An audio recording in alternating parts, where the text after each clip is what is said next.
প্ৰকৃততে মুখ্যমন্ত্ৰী মহোদয় বিজেপি চৰকাৰে সদায় কয় জাতি মাটি ভেটি ৰক্ষা কৰিম, খিলঞ্জীয়াৰ অধিকাৰ ৰক্ষা কৰিম, কিন্তু দেখা পাইছোঁ চৰকাৰখনৰ দুৰ্বল স্থিতিৰ বাবে আমাৰ খিলঞ্জীয়াসকল সুৰক্ষিত হোৱা নাই, আমাৰ সীমা সুৰক্ষিত হোৱা নাই। তাৰ উদাহৰণ মই যোৱাকালিৰ গোলাঘাটৰ ঘটনাটো জনাব বিচাৰোঁ। গোলাঘাট জিলাত তেখেতসকলে ক'লে যে অসমৰ মাটিত বহুত সন্দেহযুক্ত নাগৰিকে বসবাস কৰি আছে আৰু এই বুলি কৈ এছাম ভাৰতীয় নাগৰিকক তাৰ পৰা উচ্ছেদ কৰা হ'ল। ঠিক আছে, সেইখিনি মোৰ আপত্তি নাই যদি ফৰেষ্টৰ মাটিত বহি আছিলে।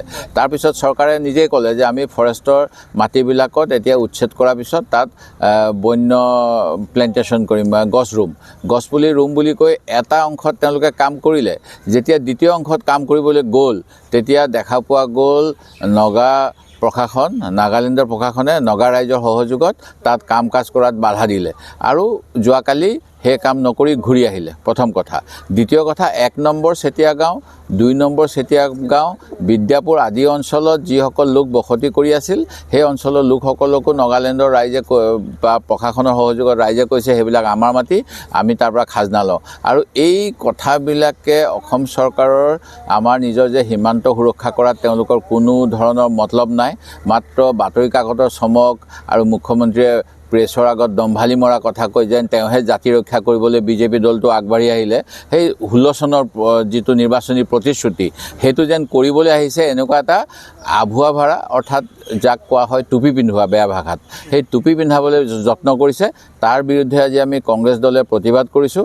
কাৰণ যদিহে যোৱা সময়ছোৱাত অসম মেঘালয়, অসম নাগালেণ্ড এই গোটেইবিলাক সীমান্ত সমস্যা আমি বুজাবুজিৰে সমাধান কৰিম বুলি কৈছিল, কাৰণ দিল্লীত বিজেপি চৰকাৰ আৰু উত্তৰ পূৰ্বাঞ্চলৰ কেইখন ৰাজ্যত বিজেপি চৰকাৰ অথবা বিজেপি সমৰ্থিত চৰকাৰ, কিন্তু তাৰ পিছতো কিয় অসমৰ মাটি ৰক্ষা কৰিব পৰা নাই অসমৰ মুখ্যমন্ত্ৰীয়ে?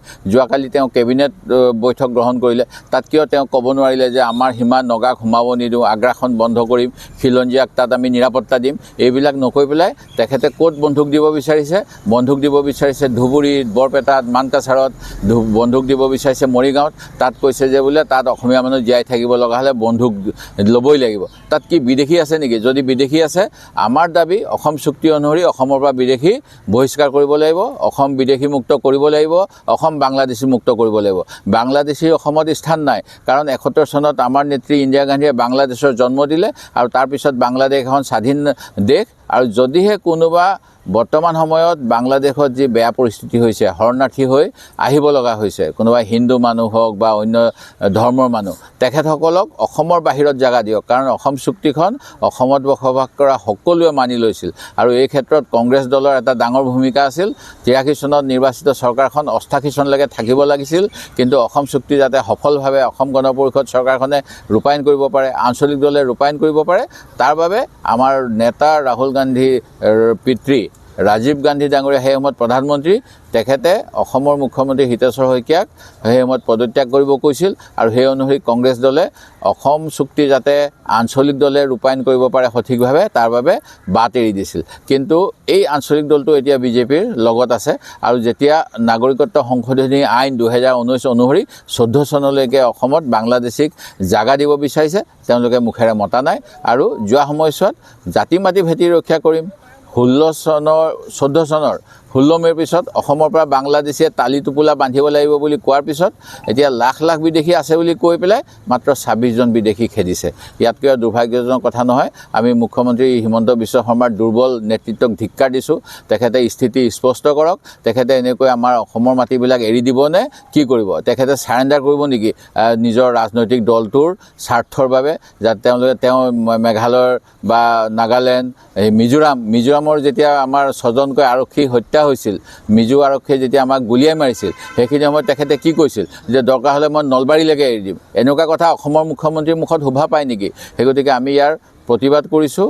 আৰু তেখেতে যিবিলাক এতিয়া সংঘৰ্ষ লগোৱা কথা কৈ থাকে, অচিনাকি মানুহ, কিবা সন্দেহযুক্ত, এইবিলাক কোনো সাংবিধানিক ভাষা নহয়, সাংবিধানিক কথা নহয়। সংবিধান অনুসৰি কাম কৰক, বিদেশীমুক্ত অসম দিয়ক আৰু অসমীয়া মানুহ, খিলঞ্জীয়া মানুহক ৰক্ষা কৰক। এই দাবী লৈ আমি আজি ইয়াত চৰকাৰৰ বিৰুদ্ধে অৱস্থান কৰিছোঁ।